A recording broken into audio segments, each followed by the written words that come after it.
welcome back to the shop and to the channel. Well, if you've been watching the channel recently, you probably watched me try to make a helical gear. You saw me fail at making helical gear, and then you may have seen me finally succeed at making a helical gear. I was pretty happy with the outcome. To make this particular helical gear, I offset the universal milling head 15 degrees to the left of the center of the machine. In order to make a gear that will mate with it, I have to offset the universal milling head 15 degrees to the right of the center of the machine, which is what I'm doing here as I finish making this gear. I'm not going to go through the process of how this gear was made. You can go watch that other video. This video is not really about making a gear. It's about what my true intentions were of why I made these two gears. I didn't really need for these two gears to actually mesh or mate with each other, but I wanted to make them different and also see if my process was correct and that they would actually mate together, at least superficially.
Well, after a little deburring on the lathe and the wire wheel, clean this up with some brake clean, I think that the gear actually came out really nice. It's got a decent tooth profile, and it matches the other gear fairly nicely. But the question is then, why did I make these if I didn't make them to mesh together? Well, it's because they're going to get used in a Secret Santa gift that I am making for another YouTuber. I'm going to let the video just evolve and let you figure out what this is ultimately going to be. But what it needs, in addition to the two gears, is this piece of hollow bar. I've had this laying around in the shop for a while, and I need to cut off a chunk of it. There's no critical dimension here, just something that looks aesthetically pleasing. I'm going to cut this off on the bandsaw, but before I can do that, I need to swap out this blade. I know there's a chipped or bent tooth on here, and if I put that piece of hollow bar in here, I will not get anything remotely close to a square cut. So I need to remove it. I've got some new blades, and we'll pop one in.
I have my trusty old 3-jaw. This thing has seen better days for sure, but it seems to still be okay as a chuck. But I got the 3-jaw chuck in here. I'm going to mount this up and start working on finishing this piece of hollow bar. First thing I want to do is clean up the inner board just a little bit.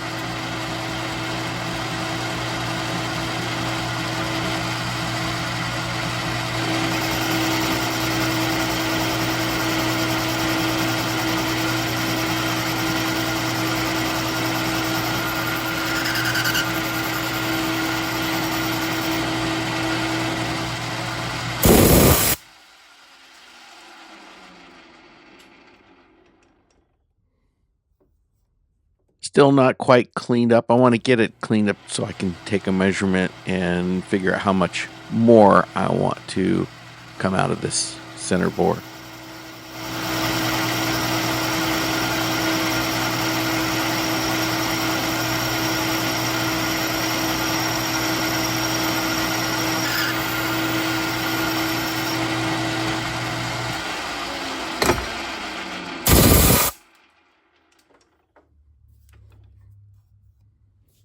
One more pass should do it.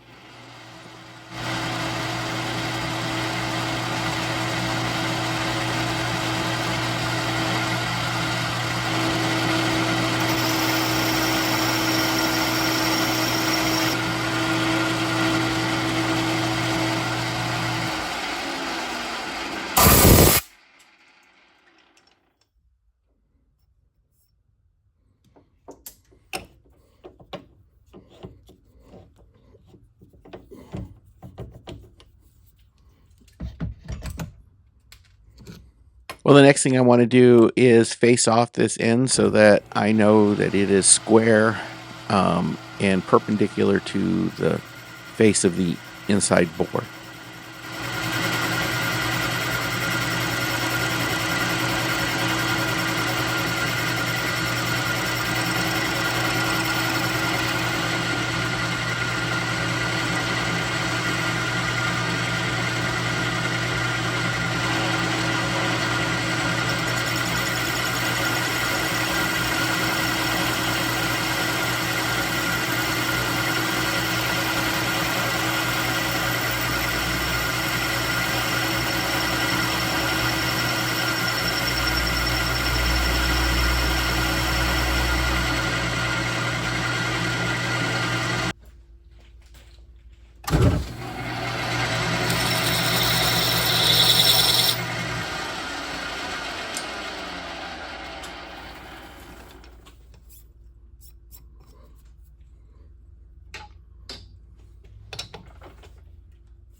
I have the 6-jaw mounted on the lathe so I can grip the hollow bar from the inside diameter and put that machine face up against the chuck jaws.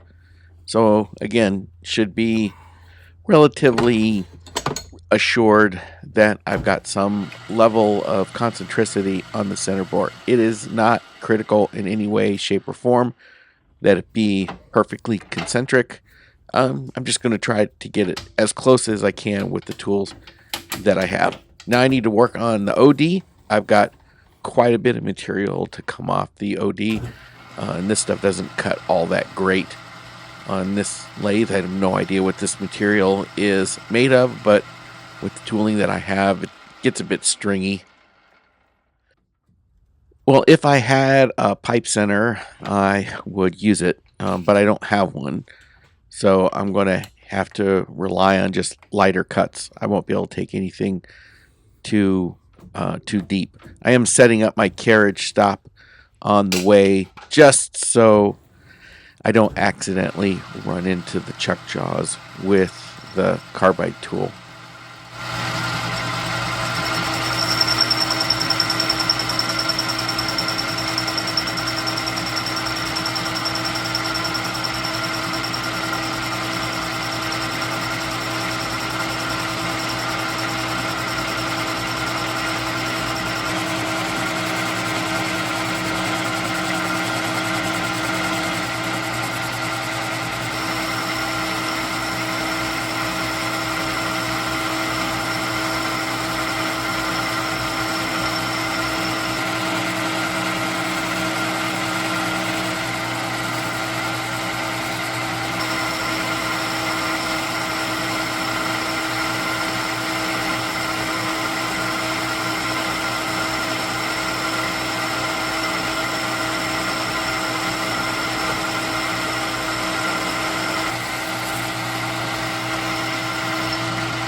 Well, that surface finish isn't exactly what I was hoping for, but I do need to flip this over and finish machining the other side. Maybe I'll work on that a little bit off camera.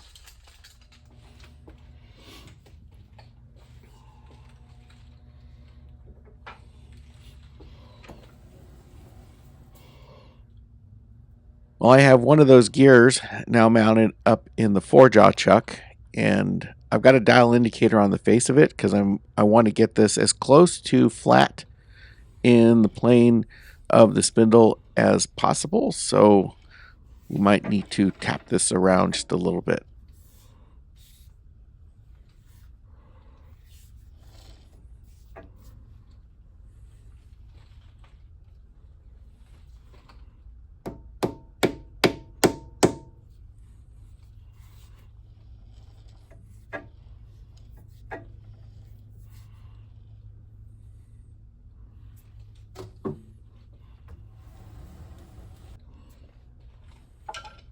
Well, it's not perfect, but that's okay for what this is going to end up becoming. Now I want to try to get that center bore that I used to mount this gear to the arbor to be dialed in centered with the lathe spindle.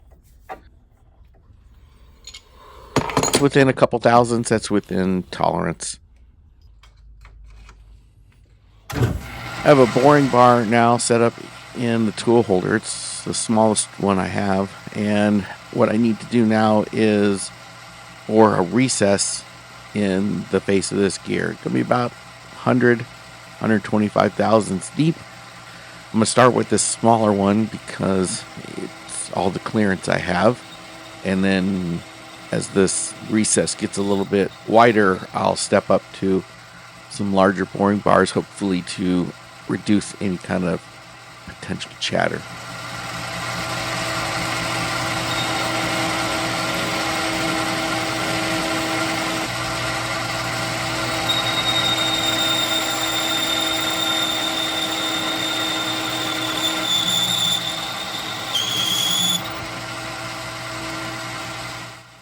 Well, future me here, I didn't quite figure out, but all that chatter that I was hearing there wasn't really because of the boring bar. It was because of the clearance.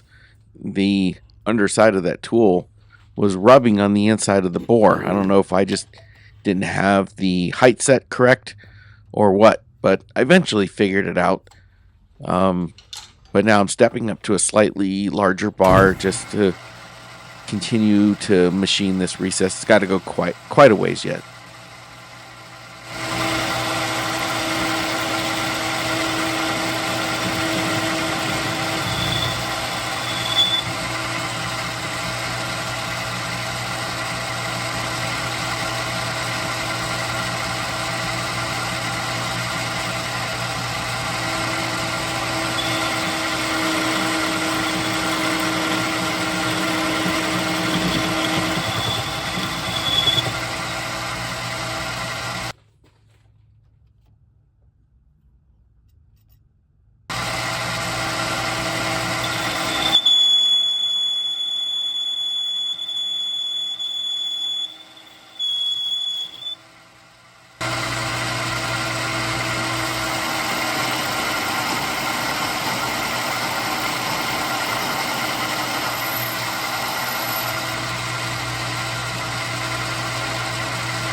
Off camera, I did machine a plug that would fit into that bore, and I ended up Loctiting it in place.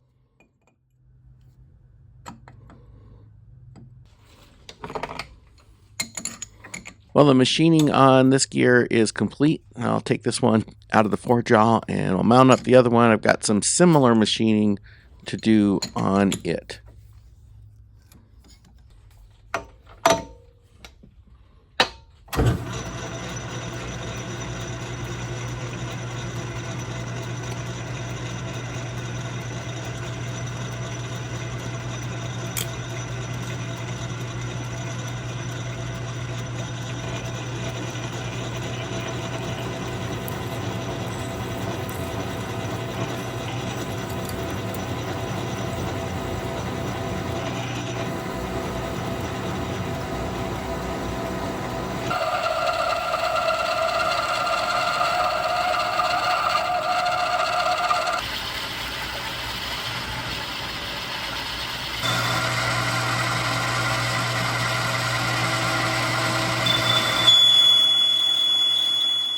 Well, it was about here that's when I realized that the squeal was from tool clearance, not from any kind of chatter. So I took that tool over to my bench grinder and added a little bit of clearance to it.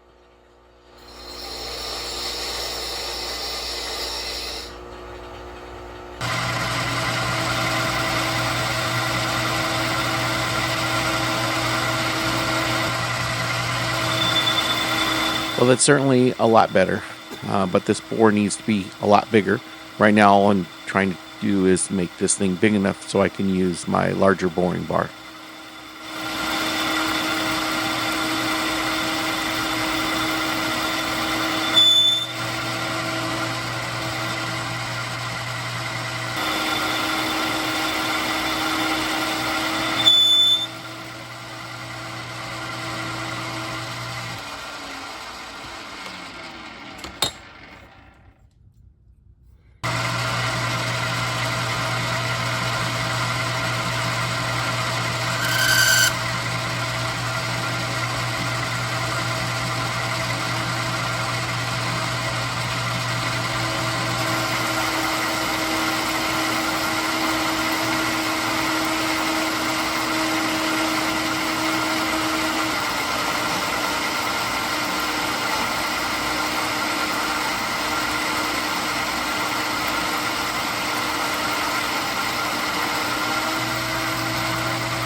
Well, that should be wide enough of a bore. Now I need to machine a recess similar to the way I did the one on the other gear.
Okay, that's pretty good for the recess. Although I want to make this through hole a larger diameter. I can't go any more as it sits because I'd be machining into the chuck jaws.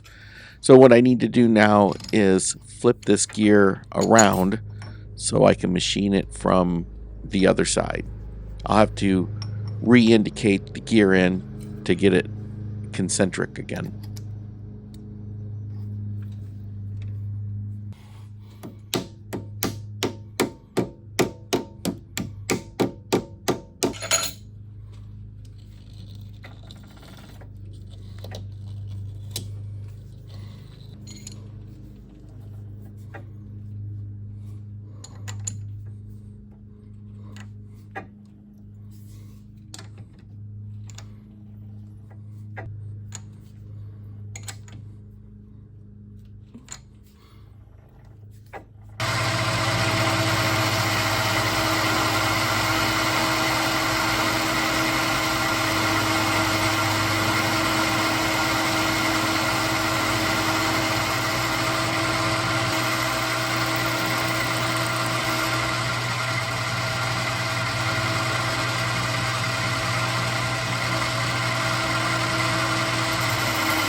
I do want to give this top edge here a nice chamfer, so I'm just going to use the compound here and feed in a nice 30-degree chamfer on this inside edge.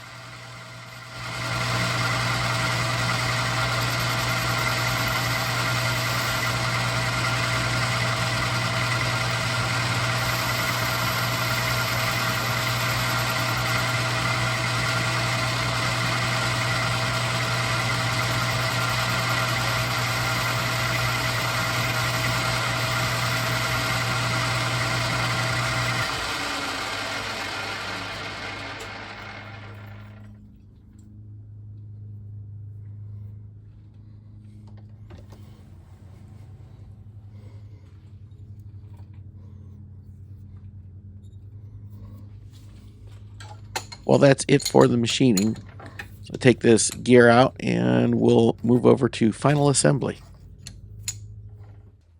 I'm over here at my Famco arbor press. Put an old rag down here just so I don't scratch or ding the face of the gear here.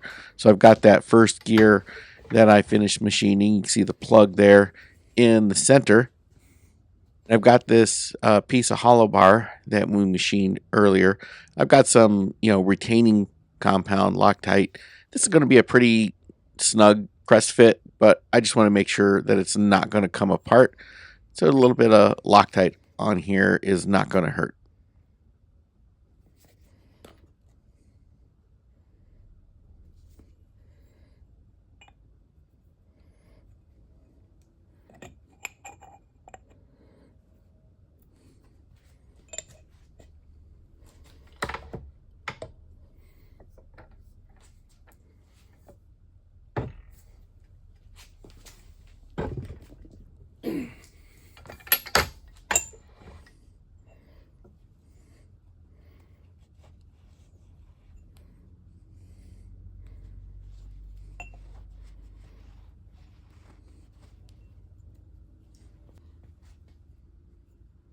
I'll do the same thing with the other gear on the other end of this hollow bar.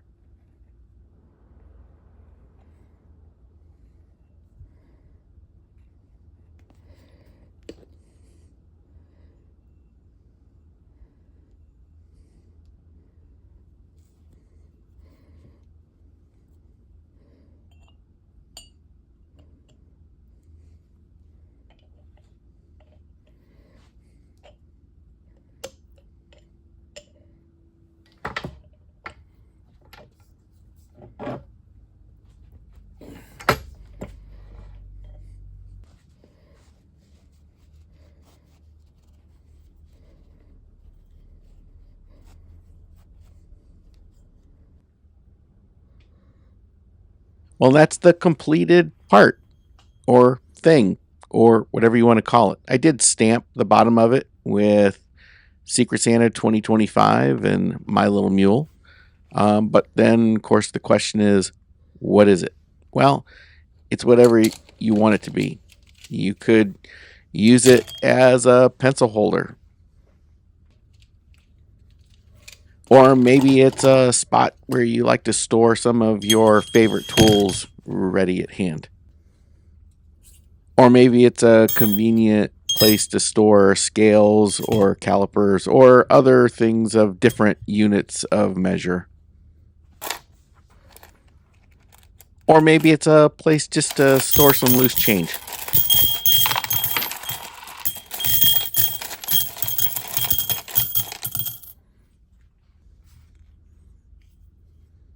Well, anyway, it's a cup. And it's a cup made out of the first two helical gears I ever made. And so, to me, it's special. And I hope the recipient thinks it's as special to them as it is to me. I had a lot of fun making it. I hope you enjoyed the video. Merry Christmas. Happy New Year. And we'll see you on the next one.